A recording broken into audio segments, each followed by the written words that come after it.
entertaining eSports episode for you. If you haven't picked up the hint, we're going to be talking about everything that's happening or not happening in the world of venture and entertainment, esports, and sports in general, along with gaming. There's a lot that has changed in these four industries over not just the past 12 months, but for the past 2 years. Things have been changing, things have been shifting.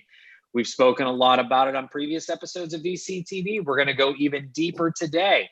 We got fresh numbers recently, as of I believe yesterday, that the World Series here in the United States was actually one of the least watched World Series of history. It's a big deal. We've got Monday Night Football seeing its lowest numbers, while at the same time, esports and esports organizations are seeing numbers they've never seen before positively. We've got gaming, and we've got one of the grandmasters down below me here in the Family Feud picture, looking at the future of gaming. When blockchain gets involved, when we get into more digital assets and digital goods, what does this future look like? We've got PlayStation and Xbox ready to drop. New consoles, we've got Nintendo Switches, I believe are probably still sold out. So much has happened. We need to talk about it and figure out where do we go from here, because the next 12 months, a lot more of this is going to change. And it's not just going to change for the moment, it's going to change for the decade ahead. We're going to see AR and VR finally come into play and so much more. So get ready as we jump in here today's discussion. And a big thank you to you, our audience, for tuning in. If you like what you hear today, make sure you click that subscribe button. Do reach out as an investor if you'd like to be on a show like today to share your thoughts and insights about technologies, industries, and regions around the world. And entrepreneurs, there is an opportunity for you here as well on VCTV to get up on our virtual stage to pitch us as investors to get real-time feedback on your product or service, along with exposure to our entire live audience. Do reach out, and we'd love to find the right set of investors focused on your area and industry and take care of you in that way. With that, a big thank you to the LATOKEN team and to Emmanuel and Maria for making VCTV possible every single day. I'm your host, Kyle Ellicott. Let's go ahead and jump in. James, first and foremost, welcome back to the show. A little intro, a little background for everybody, please. Well, thank you. I was mesmerized by that intro, by the way, Kyle. So thank you for that. I don't know how I could follow it. So hi, I'm James Haft. I've run a company called Pal Capital. We've been focused on businesses that benefit from the digitization of information since 1996. Before that, I did emerging markets investment banking. I just look at the digital world as the new emerging market.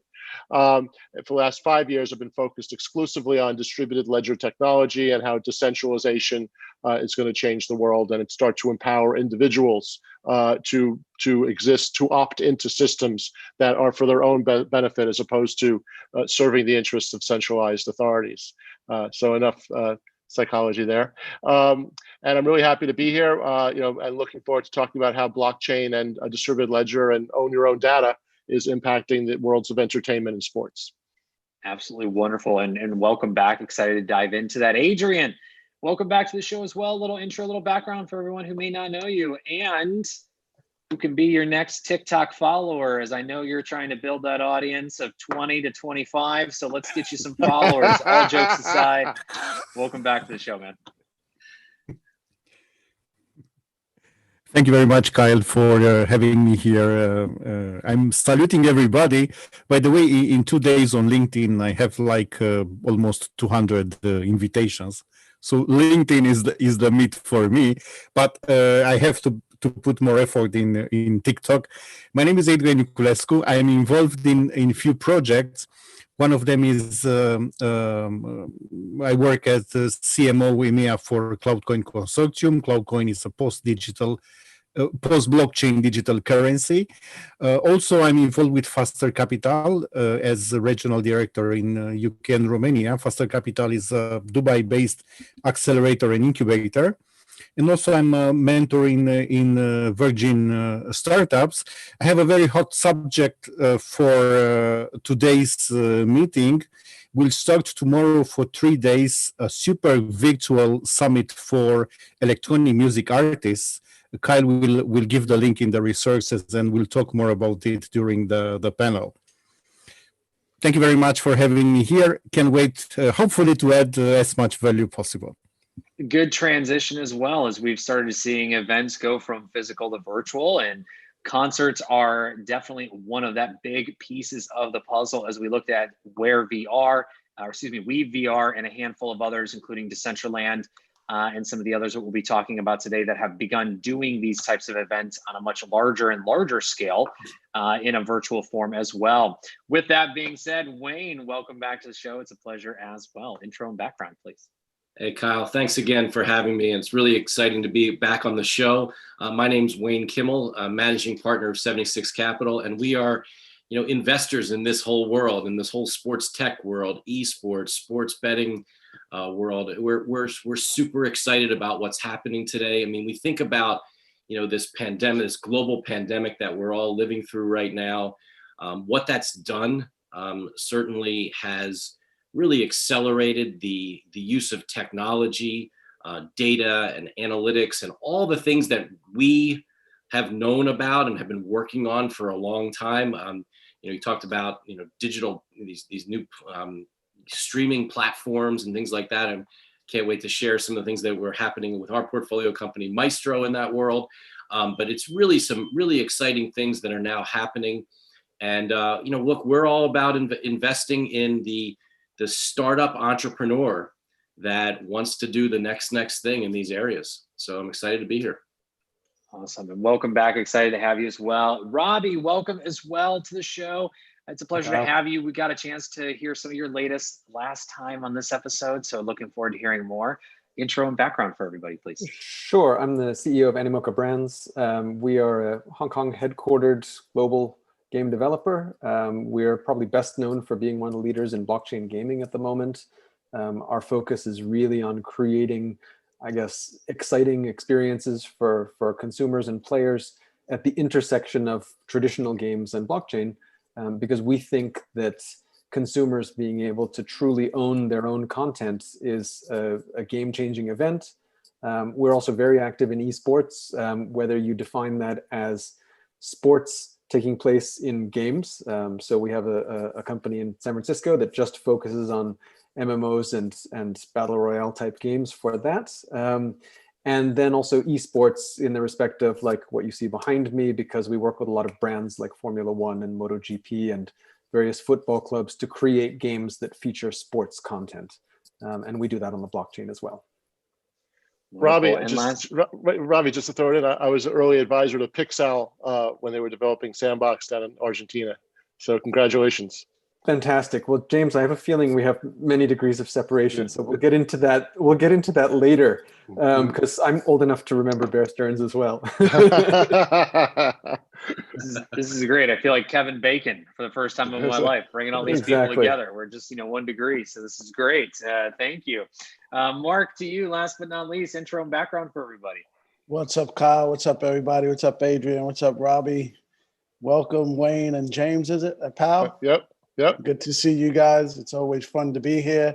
It's becoming more fun because now I see more people that, especially Wayne, that we're in the same space. We can see things kind of the same page. Just to give you a background, I'm kind of a very diverse type of person. I've lived in different countries. I've lived in Portugal, Spain. I spent a lot of time in France. I'm originally from New York. I was born almost across the street from Yankee Stadium. My first job was Yankee Stadium. So, I mean, I'm a sports guy. I've seen sports evolve. I spent some time in Costa Rica, so Wayne would understand probably why I spent some time in Costa Rica, because in the early stages of the offshore gambling, before it was illegal, I want to make that clear, I made a lot of contacts with people there. When it became illegal, I wrote a movie about sportsbook, and most of that stuff is becoming true today because I knew one day sports would become legal. So with that being said, Kyle thinks I'm just a coffee guy because I invest in coffee, but that's because my wife is Costa Rican and she comes from a coffee family. So just to talk about sports, which is what we're talking about today, I own a company, Sports Kitchen. It's a new company, about 3 years old, but it's not the only thing that I do, and it's not the only thing that I've done in sports. I've worked with a lot of major sports people, from Felix Trinidad, Miguel Cotto, mainly Puerto Rican because I have a Puerto Rican heritage. So, but Sports Kitchen, just to give you an idea of what Sports Kitchen is, Sports Kitchen is divided into different companies. Fan Type is a company that pays content creators through cryptocurrency, which is, we were getting that off in February, and no fans, no nothing. So we had to put that on the back burner. And we started with something else that we had. It was called SimBookie. So SimBookie is something that we have now that we're getting off again. And basically it was simulation and esports betting. That's going to go to the US. We haven't done anything with that yet, but we're launching that in the US. We very close to having a software partner and all that other stuff. And we're working on other brands called America's Bet Fund, Bet Shop, which is retail locations throughout the United States. So I have a lot of experience in offshore gambling as a consultant. And not that I've done it after, so I don't want people looking for me in yellow jackets or whatever, or blue jackets with yellow letters. But just to kind of put everything under one umbrella, I'm really focused on sports. I'm really focused on the fan side, and I can't wait for the fans to come back, because I think that's what makes sports. I mean, you started out with some stats that are scary. And just to stay on the World Series thing, yeah. I posted the other day, 1977, 1978, the Yankees won both of those World Series. At that time, we had fans on the stadium. In the stadium, I should say, not on the stadium, in the stadium. As opposed to today, not even a fan in the stadium. The world's different now. It's a different world, and thank you and welcome everyone. And this is a good transition, that the world is very different, and some we're going to see for the better, and some, are going to be left behind. But, entertainment as a whole. So all of these areas, gaming, esports and sports, and again, entertainment in its respect, everything has changed and will continue to change as we as consumers are changing our behaviors and things that we want, right? As things get more personalized, there's more experiences to be had.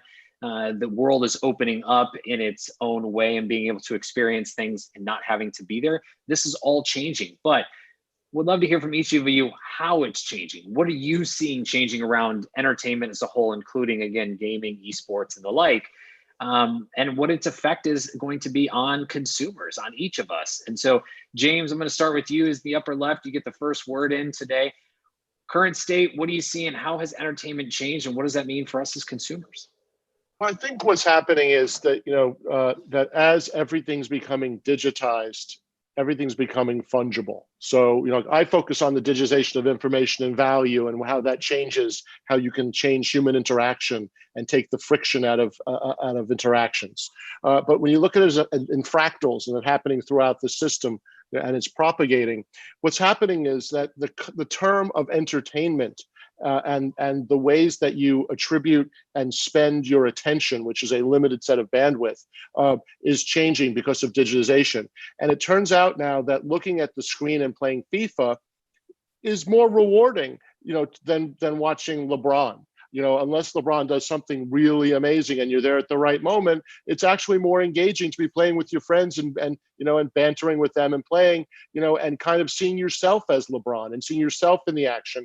And the truth is, the way that we're now consuming it on little screens and big screens and snippets and YouTube and and TikTok and all the ways that it's going, you've started to have this merging where it's not as important that it's a real person that's doing, it's just kind of cool to watch. Right. And so what's happening is that the value of those specific big light brands is actually, I think, diminishing over time, because it's starting to become that you can be involved as much viscerally in smaller startup brands or yourself and in other platforms. So there's more competition. So I'll leave that as my thought. I just think that entertainment is the definition of entertainment is changing. The way we consume is changing. It's becoming more personal, and it's becoming more fun to be personally involved and easier on your own micro level. Absolutely. I mean, even go back to when we were all kids, respectfully. I mean, playing video games and watching someone else was the worst. It was torture, not being able to play while someone else was. But now, to your point, it's just a different experience. There is that evolution of how we think about gaming and how we think about entertainment as a whole. And as you brought in, there is a personal aspect, right? A feeling of connection to what you're watching.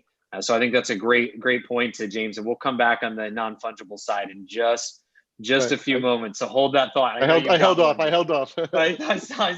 saw that. I saw it. Wayne, to you, same question. What are you seeing? How is entertainment changing? What does it mean for us as consumers? Well, things are changing, absolutely, and I think the opportunity in this change and in this time, even prior to all of this, but I think it's accelerated a lot of things I said earlier.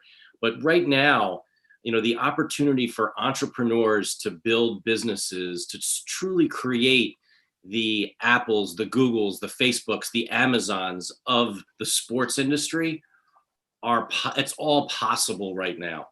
The teams, the leagues across all sports, whether it's eSports or traditional sports, everyone's now looking for more ways to engage with their fans.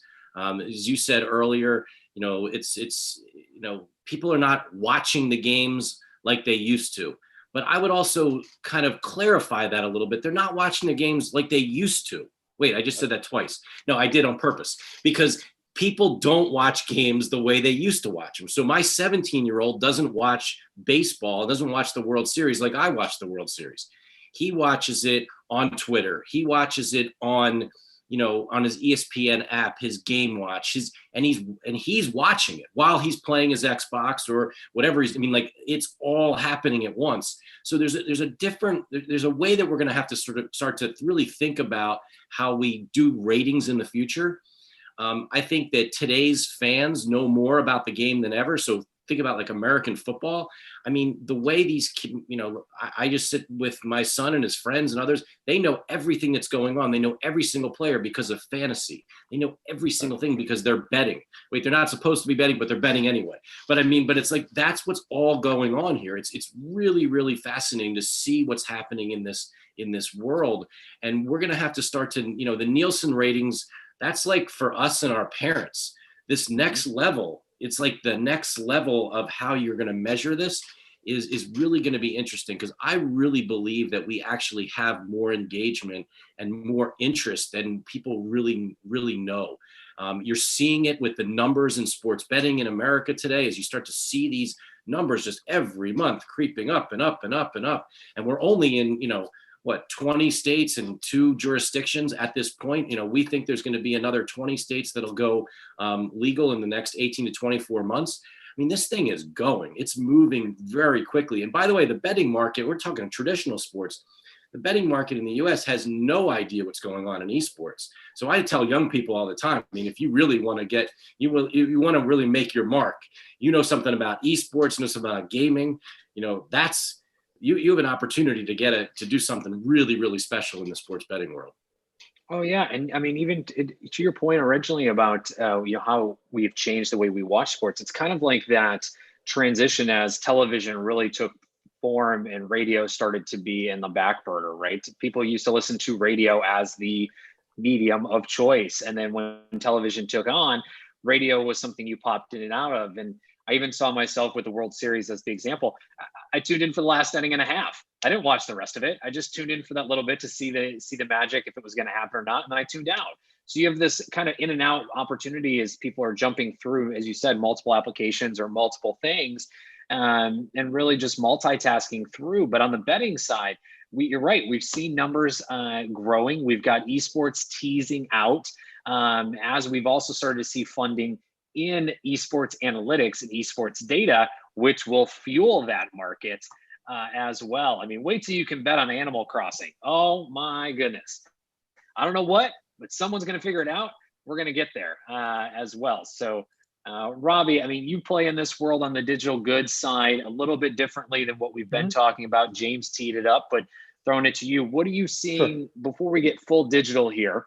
What are you seeing in terms of the changing entertainment landscape? And what does that mean for us as consumers? Sure. I think to follow on what Wayne was saying about how this sort of fan engagement is changing, I think it started out with just so-called traditional social. So once Instagram and Twitter gave fans and consumers the feeling that they were actually getting more involved in the lives of their players, I think that created an expectation of sort of fly on the wall intimacy beyond just watching a sporting event on TV or live. And so I think that was kind of the gateway drug that brought us to where we are now, where there's an expectation of immersion in the experience, both as a fan, as in the players' lives, as well as just in the event that's happening.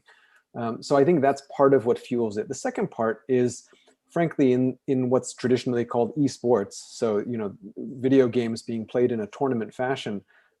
I think that's really exciting because the experience itself can be replicated at home in a way that's just as good as anywhere else. So unlike this debate over going to the cinema versus watching Netflix at home, or going to watch an in-person football match versus watching it on TV, personally, I've always been a huge tennis fan. But one of the things I never liked about tennis is that actually I think it's better to watch on TV than to watch in person because of the perspective of the cameras. And eSports is one of those things where when you have your headphones on and a big screen at home, the experience is just as good as it is anywhere else, which means you have a scale of distribution for a consistent experience that's never happened in sports before. And I think that's something that really helps to engage the fans. Now, when you talk about the digital side, that's where we're focusing a lot on how we can monetize, obviously, that fan engagement. And part of it is being able to offer fans collectibles and things that they appreciate about the sports activities that they love. So in the case of Formula One, obviously, which I've got the photo of here behind me, we offer them the ability in-game to buy and own, NFT Formula One racing cars. They can own, drivers, they can own helmets, they can upgrade their cars with parts, and it's all based on a simulation of the real experience. But the fun part for them is that they can own it. And so what's interesting in terms of the blockchain aspect is that blockchain is all about provenance. It's about being able to see what particularly NFTs, it's about seeing the history of that item that you own. One, so that you can verify that it's authentic, but two, because the history is actually what imparts value to it. So this might be an important digital object, this NFT, because of who owned it before. And so when you think of the value of a digital Formula One car, it could have value because it's Lewis Hamilton's car and Lewis Hamilton won a lot of races in real life with it. Or it could have value because, a player in F1 Delta Time played with that car and won races in the virtual game with that car, and it has that provenance layered on top. So I think it opens up a lot of new opportunities for fans to engage with the content in different ways, where you have real life as well as virtual life. When it creates that new personalized, or again, as you said, that intimate fan connection. James, I haven't forgotten. I'm coming back to you on that. I want to make sure Mark gets in his point real quick. Okay. And Adrian, It's I'm okay. coming back to you. No problem. Don't worry. No problem. Mark, to you, current state of entertainment, how have you seen things really change and evolve over the past year and looking towards the year ahead? I believe that it's people are starting to listen now to what's happening. And I got the opportunity to work with Piquet's office and Gerard in Barcelona because I presented a project to them in 2015 called Baller's Life. They were working on a game themselves called Golden Manager, which was really a good game. And I saw that they understood where I was going. And Baller's Life was kind of like Robbie's game, except in Baller's Life, you became either LeBron James and you got his salary, you got his money, you got his royalties, you got his everything. And then you went out and you purchased real things with that. Real things in the digital sense, where you were able to go out and buy a Rolex, you were able to go buy a Rolls Royce, a Bentley or whatever. And after, sitting with Piquet's team for about 6 or 7 months, we decided, the market's not really ready for this. They're not ready to do that type of stuff. They want to be the baller, but it takes work. And then we tried showing it to players associations and say, hey, you can teach finance to these players that make a lot of money, so that they know how finance works, how to buy stocks, where to buy real estate. If you're in Atlanta, where Wayne can help you. You can find a buddy that understands Atlanta real estate to help you in the game. So like in real life, because that's where we're at. So I think Robbie and the state of we need more Robbies, because there's not a lot of Robbies out there. He's the one that's on the cutting edge. So hopefully he doesn't bleed to death, because I think digitally, and the way we're extending the 17-year-old, it's going to work, because now a 32-year-old thinks like a 17-year-old. When I was 32, I wasn't thinking about playing video games. You understand what I mean? My oldest son is 26. My youngest son is 13. My youngest son, 13, he asks my oldest son, what's going on in the world of, my oldest son has, all type of stuff, from when he was like 5 years old. And he plays them all. He's got all the consoles, all the little handhelds, and he's got little groups that play different type of things. And he's 26, 25 years old. I'm like, yo, what are you doing? You should be doing something else. But he likes what he's doing. He's got a lot of followers, and I mean, we're kind of the outsiders, but we kind of know how to plant it, and then they got to kind of take it over.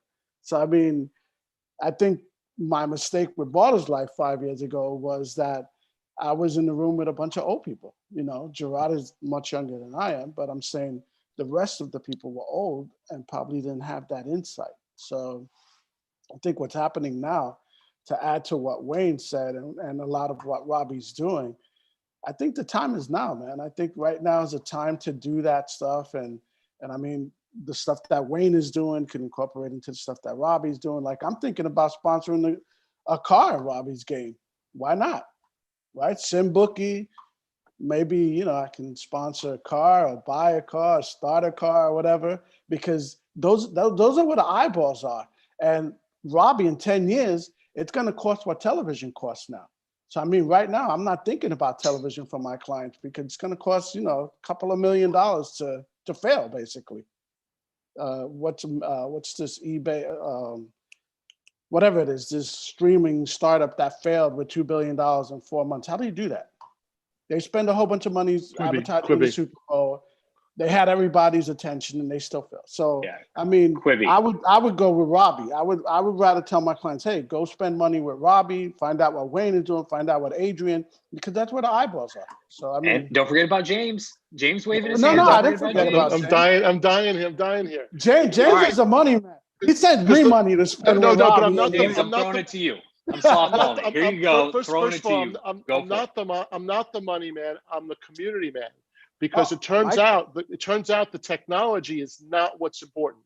The audience is what's important. And what's happening in the world is that people are realizing it's not the money, it's not the centralized focus that makes you successful. It's the decentralized attention of the people that breathes life into the organizations. And so when you're making investments, the technology does not matter. It's binary. It either works or it doesn't work.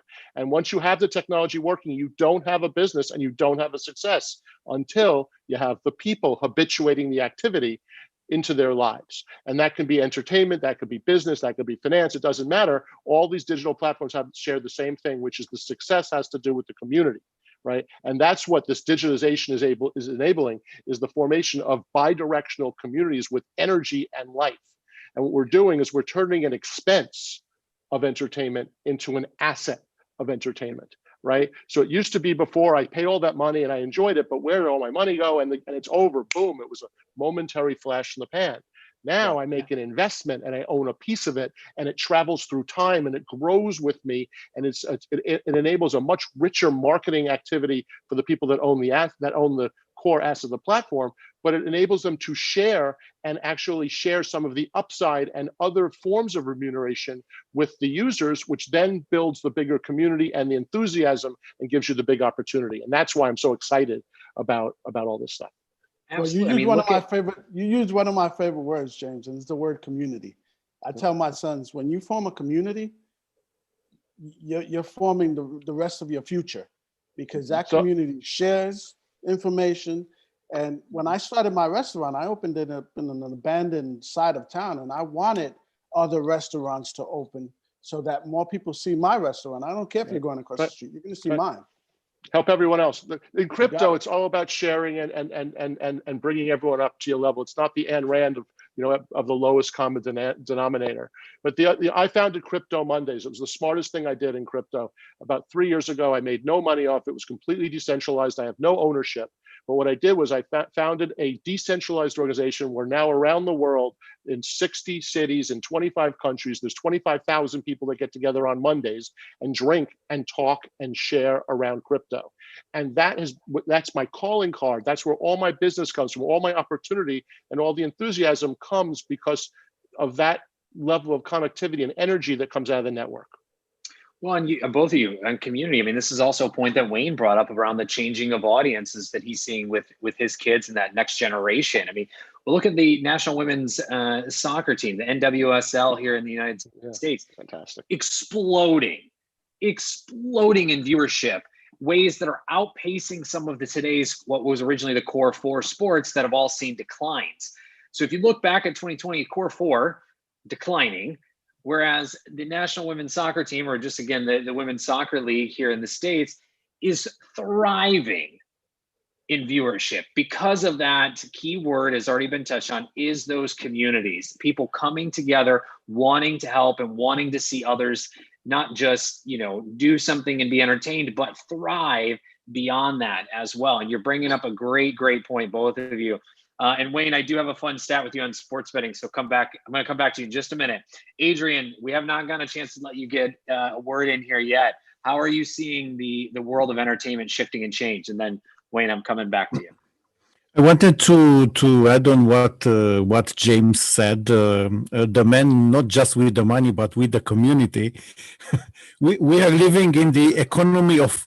We are living in an economy of attention. So the technology is pretty easy to be duplicated, but to keep somebody hooked, let's say on something for 40 minutes, 60 minutes, 2 hours, 3 hours, this is where the money is actually.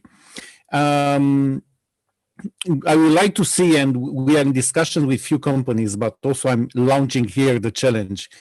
Who wants to adopt CloudCoin in their games? We can help with that. They can be part of a new movement in the decentralized finance technology. And I'm not as close to the gaming as I'm close to the music industry. And there are big problems here because there are so many artists which are not paid, and not necessarily the artists, but the people around them, from organizing concerts, from different industries connected with that. And there are big problems. Of course, in the middle of these problems, big companies like Universal, they are launching hotels. And I don't know if you went into a hard rock hotel, but the atmosphere is amazing. They launched, I believe, 2 years ago, one hotel in London, and it's pretty nice there to live. So it's also a big opportunity. And I see things happening very fast and things changing into a positive direction, of course, in the way the music is sold online. And you could say that with Spotify, with Mixcloud, with YouTube, everything was done here, but in reality, things are pretty at the beginning, because the new platforms appearing now, they are built around the artists. So they help the artists to make a sustainable living from their sales. So is a huge paradigm shift comparing with many discussions. And of course, I respect Spotify, which is huge. But at the end of the day, the artists, they make very little money from their work. So the shift will be focused on the artists and on their gains. This is what I'm seeing these days. And thank you so much, Adrian. And just to come back on that point, as we were talking about television and the mixing of ratings, FOS Sports, so Front Office Sports, just launched a campaign to talk a little bit about where things are today in sports, and TV audiences for NWSL, as I mentioned, are up 500% year over year. If you look at FOS Insights, so similar company, for the top trending professional teams, 1, 2, 3, 4, 5 of the top 10 teams this week are all NWSL, and only 3 were MLB. 3 Major League Baseball teams when the World Series was happening. Talking about a shift in demand and, again, community, as you mentioned, James and Robbie and Mark as well. And Wayne, I know you got something to mention, so I'm going to throw it to you in 1 second, but I wanted to come back to your point on sports betting, because there was something I saw just before we started, that Penn National Gaming, someone we've all heard about, their Barstool Sportsbook, when it launched in Pennsylvania, generated almost $80 million in the first 37 days across 30,000 first-time depositors. That's a lot. Those are big numbers. Almost 80, so 78 is what the tweet said. That was reported by Round Hill Investments. So shout out to them and the team. $78 million over 37 days in 30,000 new people. Crazy. Tell us a little bit more about sports betting, and then go for it on. I know we want to get to streaming as well. But real quick for Wayne, and then Mark, I see you. Don't worry. Wayne, yeah, I mean, look, I'll tell you, Kyle, like what Barstool and Penn National is doing. I mean, they're blowing up the model. I love it. They're innovating. They're really being smart. They're bringing, a whole new type of content to the world of sports betting. It's freaking people out who have been in the industry and who are traditionalists. It's great. It's fun. It's a different demo. Those numbers are phenomenal. The way that, you've got, El Presidente running around and doing pizza reviews and just getting his crew together. I mean, and how they watch games together. I mean, look, the guys in Vegas and the guys around the world are like, what the heck's happening here? Like, what is this, right? Well, what's happening is, as you see, is their consumers, their fans are depositing money. They're betting along with the guys. They're having a good time. They're having fun. It's a different kind of consumer than probably you would see that would go to the window at a William Hill, book. But that's fine, and that's great, and that's also just shows the interest and the enthusiasm that people have around sports. And so that's what we think is incredible. We're excited about that. We think we're just scratching the surface of this market. I mean, there's a lot of estimates out there as to how big this industry will be. We're part of that group that believe it's at that $1 trillion mark, that this will be a $1 trillion industry in the United States over the next several years. I mean, it's going to go there. It's going to happen. We don't even realize. I mean, we all just say, hey, you want to make a bet. It's like we just say it, but then, how do you do it? Well, now you actually can do it in those states where it's legal. So that's really exciting. I love it. I wish we had an emoji for just the flying money that I could just throw on Zoom here soon enough. Just like this, to Wayne's point, just like this. Money is just flying everywhere. Fine. And Mark, I apologize. I didn't mean to cut you off, but I think you had a point on that last point. Did you want to comment on something? No, I mean, what Barstool is doing today, Bulldog did 20 years ago. And if Wayne knows who Bulldog is, he knows that Calvin Ayre is a genius. And Bulldog, Barstool, what they did was they started offshore, marketing for offshore. They got those names, and then they went and launched over there. So, I mean, when you know the real story, the true Hollywood story, quote unquote, you're like, okay, how long is that going to last? Because now they got to go. And I don't want to sound negative, because I like what they're doing. I mean, I like when people come out of the box, right? But at the end of the day, there's always a real story behind that. And there's a big story behind that. So, I mean, yeah, they're going to have their good days now, but so did Neiman Marcus. You know what I mean? So, I mean, everybody falls. Absolutely. Well, so we're absolutely agree. We're not here to tell the true Hollywood story on everybody, but no, to your point, it is a good thing. And it's showing, again, the trends and how things are changing. All right. We've had, again, well, I mean, I think the biggest problem is integrity. And I think people are so worried about the money that integrity doesn't mean anything no more. Like R&D from research and development is rip off and duplicate now. that's what R&D means now. So if you say R&D to somebody, that's what they're doing, and it's So- okay so- because you have open source. So Mark, so I apologize, Mark. I don't mean to cut you off. I don't want to go down that rabbit hole. But Guys, we're Mark's, talking about, Mark's, so real Mark's, quick, James, 1 second, real quick. Okay. So we're talking about investments, where things are going. Okay. Everyone, there is a true Hollywood story to everything we're talking about. The technologies we're talking are an evolution of things that did or did not work. That's cool. Let's not continue down those rabbit holes. Let's keep looking at where things are going from here. James, you got a point. Go for it. But I hear you and respect what you said, Cal. And Mark said something really important about integrity and about money, right? People think all this stuff is about money. And what happens is humans get the causal arrow backwards. This is not about money. Just like Bitcoin isn't about money, it's about freedom, right? It's about freedom of expression, right? And so what we're talking about here is that we are now in an entertainment economy and an attention economy, and that the basic unit is now attention span and units of people being engaged. The fact that they will put their money there is secondary and not the driving aspect. The money is boring once it gets to be work, right?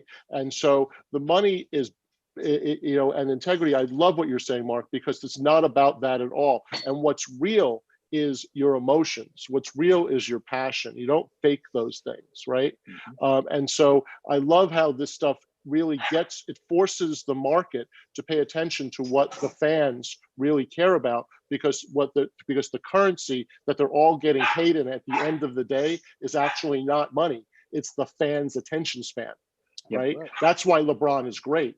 He doesn't get the money because of the money. He gets the money because we turn on to watch what he's going to do next, right? And so that's the currency, and that's where the integrity comes from. And that's why this is so powerful. Absolutely. And Wayne, I want to come back to you because I know you wanted to talk a little bit about the streaming world and where things have grown from there. And again, thank you, James and Mark. Those are great points on that, and a good transition to Wayne about Maestro. But yeah, I mean, like, look, it's we're talking about entertainment, we're talking about streaming, we're talking about artists and creators and how they're going to reach their fans today in the world that we live in. And that's one of the reasons why, we're so bullish about our investment in Maestro and Ari Evans and his company, and the growth that they have there, and how you're able to allow, all these creators to be able to use this platform to stream out to their fans. And I love Ari's quote. It was in Billboard last week, and he talked about how he describes Maestro, and he describes it as, imagine if Twitch and Squarespace had a baby. That's Maestro. Right. And this idea to really to be creators' best friends, be able to help them make money, be able to put their content out there. And that's what we're doing with a lot of really big artists. We just did a big concert over the weekend with Billie Eilish, and many others will be coming soon, Katy Perry and others. So you're starting to be able to sort of see that. We do it on the eSports side as well. We were the platform that ran the Dallas Cowboys draft party, this past summer. We ran the Democratic National Convention as well. So there's a lot of really interesting opportunities for using next generation platforms to get content out there to their fans and just consumers. Absolutely. And Robbie, to you on that, you guys are transitioning all too well. This is like an easy job for me as a conductor today. Robbie, to you, I mean, in terms of digital goods and creators and where this world is going to go, tell us a little bit more of where things are headed in the next year or so around the digital goods and collectible space. As everyone has mentioned, we're talking about communities, we're talking about engagement, we're talking about eyeballs and these creators. Where do things go from here? Well, I think a lot of it, when it comes to creators, I think it's about giving them a platform in which to show off their abilities. Just like eSports is a platform for people to flex it, how good they are at a game, really. It's all about getting to the top of the leaderboards. And James gave me a wonderful segue at the beginning by mentioning Sandbox. So I'm going to grab that one by the reins. And Sandbox, is one of our a games done by one of our subsidiaries that is really, it aims at building a metaverse. So it is a full virtual world. But the key to building that experience was we wanted to get creators on board, because if you think of really successful virtual world products like Roblox and Minecraft and Fortnite, people want to go into that virtual world for two reasons. One is because there's lots of cool stuff to see and do there. And the other one is because all their friends are there, because it's a social environment. And so it was very important to us from the beginning to start bringing in creators. So we started a creators fund to seed development of content. And so we've had thousands of creators making content for this virtual world, beginning 2 years actually before the world itself is launched, because you need to make sure when the store opens that there's merchandise in the store for people to see and browse. You know, you don't want an empty shopping mall. So in this case, the focus is really on the creators, because not only is it a platform for them to show what they can do, they are going to be the best evangelists for the product, because they're going to figure out how, you know, they want all their friends to come in and see their space in the virtual world. So they're going to be your viral marketers as well. So if you can get those creators and those, you know, they are actually your biggest fans.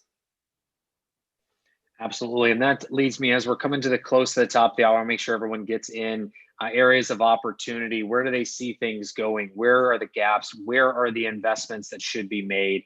Where should be people paying attention? Adrian, let's start with you. Where are the areas of opportunity that people should be paying attention to? How I see the biggest areas of opportunities are around content on demand, and I'm focusing on that to see who will be the next Netflix anyway. And it's unbelievable anyway, one platform basically to replace all of your needs for movie and in custom created content. So you have a platform, but you don't just distribute stuff from others, you create your own stuff.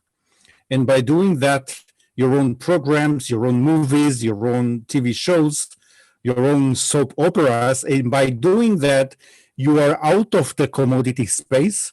You are creating something which makes the competition irrelevant, and will be able to pass all the objections. You will take the subscription from the customers because you will not have a competition in that space. Actually, the competition will become irrelevant.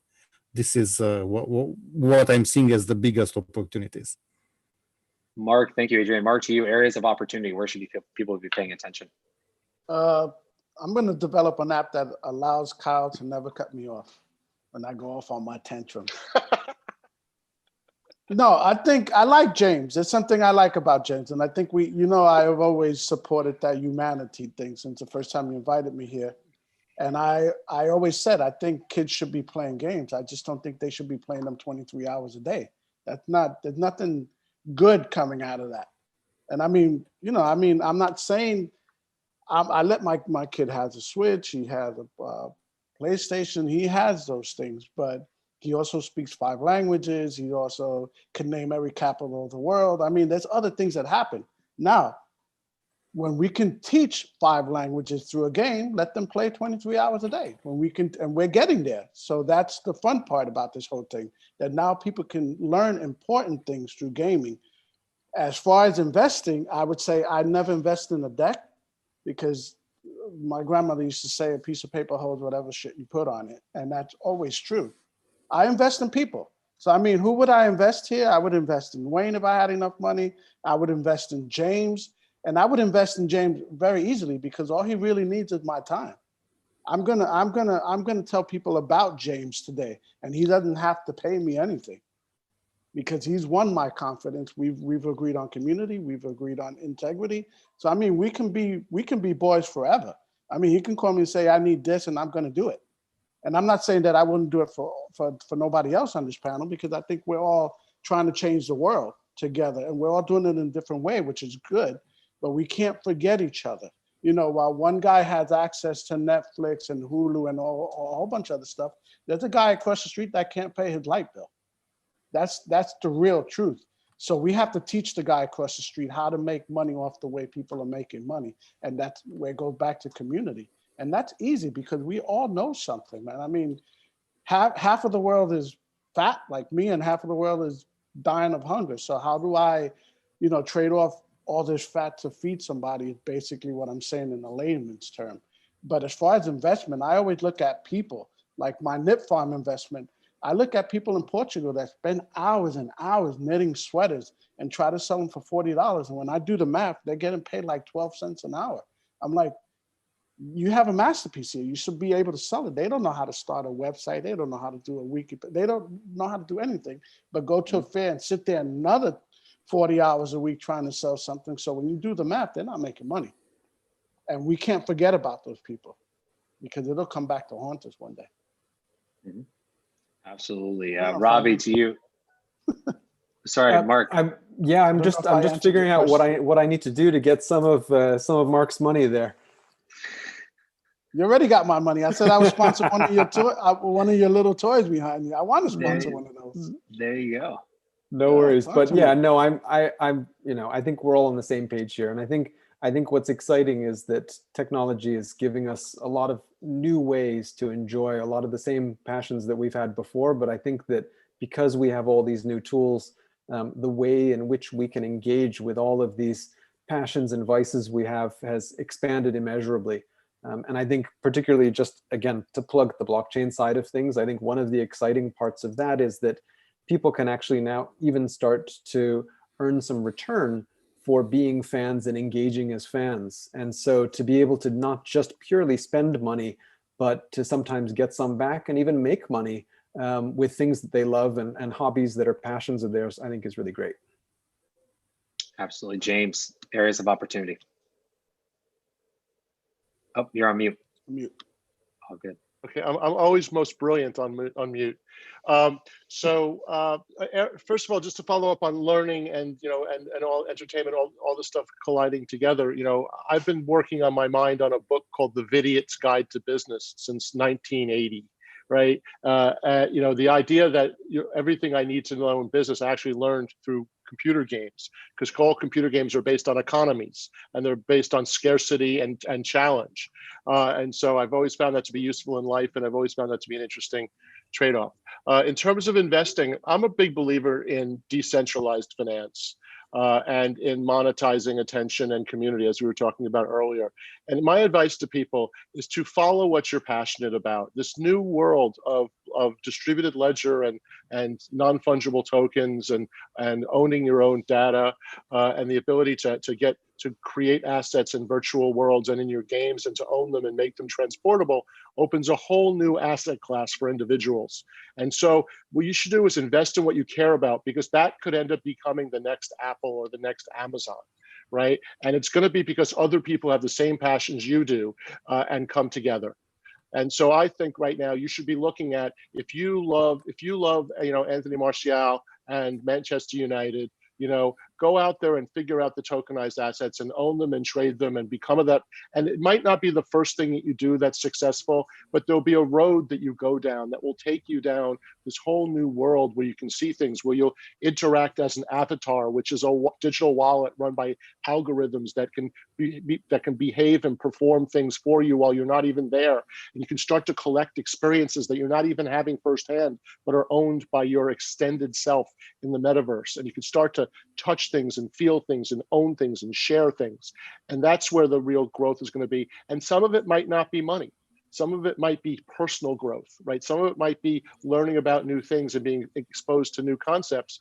And by doing that, I believe that's where you get to the value. This is like the extended Peter Lynch Magellan kind of, to date myself here, as a concept.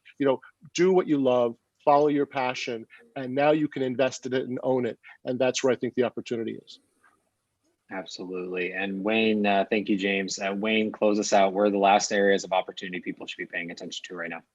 Well, Kyle, this has been a great conversation. I think what everyone says, really lines up with a lot of the philosophy that we have at 76 Capital about investing in passionate and smart and nice entrepreneurs that want to do the next thing. And there are opportunities out there today. I mean, that's what it's all about. I mean, we look at some of our entrepreneurs, we talk about, I heard one of the guys, I think it was Mark, talking about, whether you're eating too much or having extra weight. The fitness industry is a really interesting place right now to make investments in. And we're investors in a company called Forte, which is creating this premium on-demand streaming white label solution for gyms to allow them to get into the game and compete against the Pelotons of the world. That's really exciting. We got to see, we see from a media perspective, we talked about Barstool earlier, but we're also investors in VSiN, which is the sports betting network. And we're in 90 million homes across the United States. We opened up our brand new sports betting facility just this week in the brand new Circa. I mean, it's really incredible, this brand new studio that we have. So there's a lot of really exciting things. And we touched on this fact about integrity and how important that is. I know that was something that James said, but look, from an integrity perspective, that's why we're investors in a company called US Integrity, making sure that we truly have, we really have almost like the SEC of sports betting. So we make sure that everything's on the up and up, that we're doing the right thing, and that we're making sure that teams and leagues and conferences, these games they're legit, so we can actually have fun and put our money into it and not make it a job, make it a really hard thing. I mean, just like I think, our belief at 76 Capital is that more people will be betting on sports than playing the stock market in the future. I mean, this is going to be the next thing. It is what people are passionate about. Much more people are passionate about the New York Giants or the Los Angeles Dodgers versus, MSFT or, AAPL or things like that. I mean, like, what is that stuff? We think this is the next thing.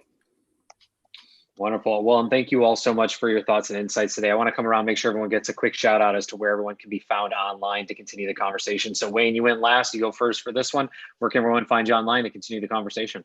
I could be found at Wayne Kimmel, all over the internet on all the different social media networks, at Wayne Kimmel and or at 76 Capital. Wonderful. Thank you. Adrian. My hub is LinkedIn. Of course, I have my own websites. I'm on all other important social networks, but LinkedIn is my hub.